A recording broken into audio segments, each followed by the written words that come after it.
I don't know what to do. This guy, I have to leave. I can't slap him on my shoulder. He's dead. The Germans were lobbing the shells at our British soldiers and wounding them and killing them. All day, all night, we're slapping soldiers away. It was a bloodbath. We suddenly discovered that the Germans didn't realise that we were coming in. And we were sitting on top of them. They were down in the cellars, and we were up on the first floor, on the ground floor. And they suddenly appeared, and grenades started to fly, you know, pistols, rifles. Things got quite hectic for a time. I had the misfortune to be with one of the first units to enter Belsen, a concentration camp. And that really was a horrendous experience.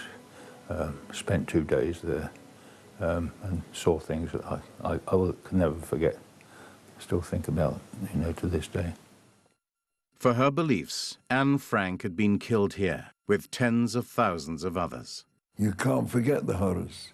The only thing I'm forgetting now is the terrible smell of the thousands of bodies. You know, when you go to a funeral and things, it's unpleasant. But thousands of bodies. It was a smell, it was a terrible smell. Overwhelmed by emotion, Reverend Hardman held a religious Thanksgiving service with the survivors to celebrate the liberation of the death camp. Even children joined in.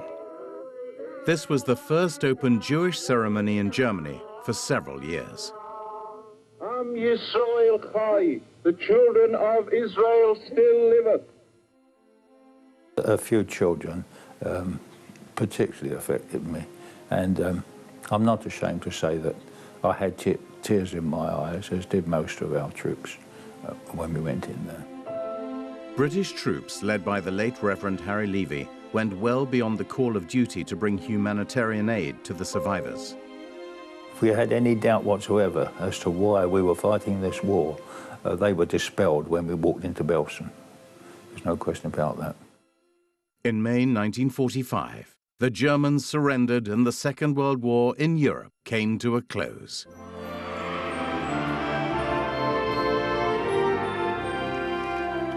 I felt a great sense of elation. We had survived. Not just that England had survived, but that the Jewish people had survived. We danced Harot, Jewish dances. We sang our Hebrew songs, amongst others. But the realization that this was a great day for our people was never far away from my thoughts. But the suffering of war continued in the Far East for the so-called Forgotten Army. In August 1945, 2 atomic bombs were dropped on Japan. News of the Japanese surrender made its way to the prisoner of war camps, where David Arkush had been a prisoner for 3 long years. The sergeant major shouted out, "It's all true, boys.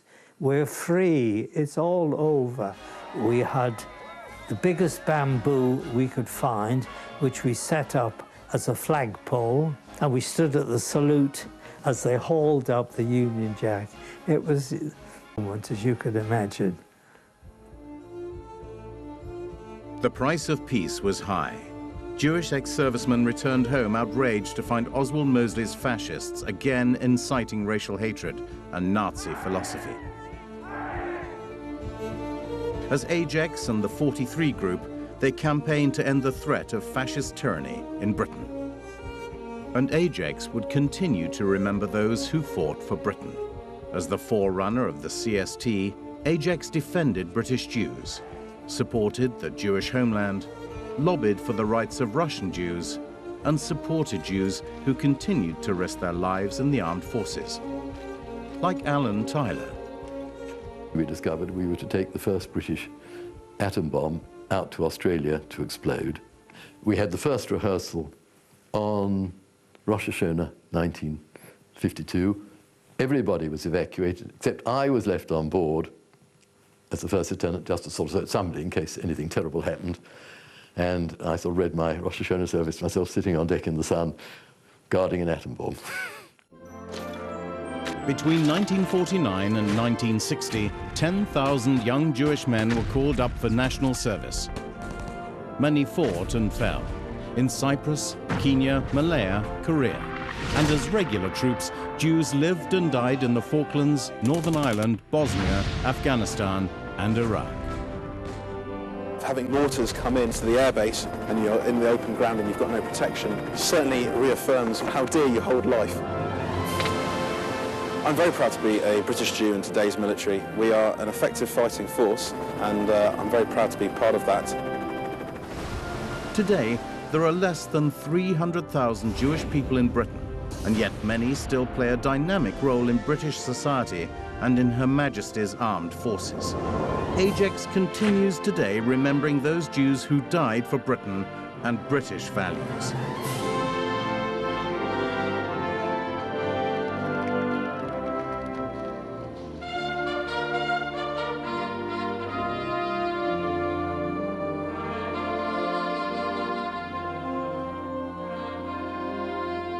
Ajax still provides welfare services for those with wartime disabilities. And Ajax is educating future generations about the horrors of war, but also sometimes the need for it, a responsibility never to be taken lightly. War cemeteries across Europe, the Middle East and Asia show not only a regimental badge or a cross, but the Star of David. Throughout the year, the heroes of the Association of Jewish Ex-Servicemen and Women continue to remember those who gave their lives, so that we in Britain can live with the rights and freedoms that make us all proud to be British. God save the Queen.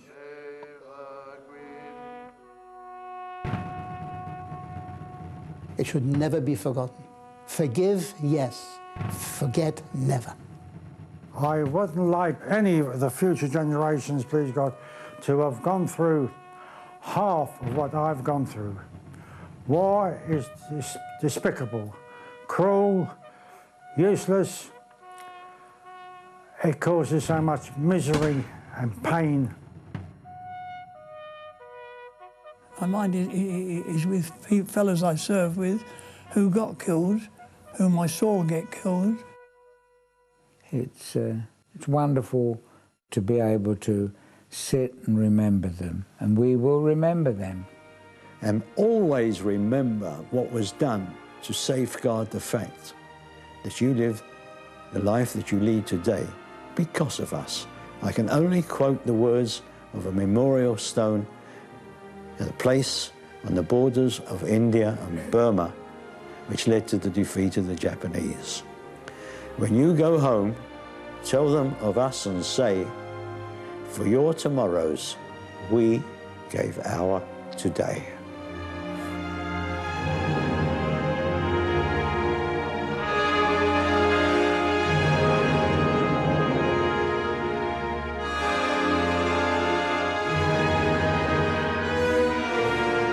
They shall grow not old, as we that are left grow old.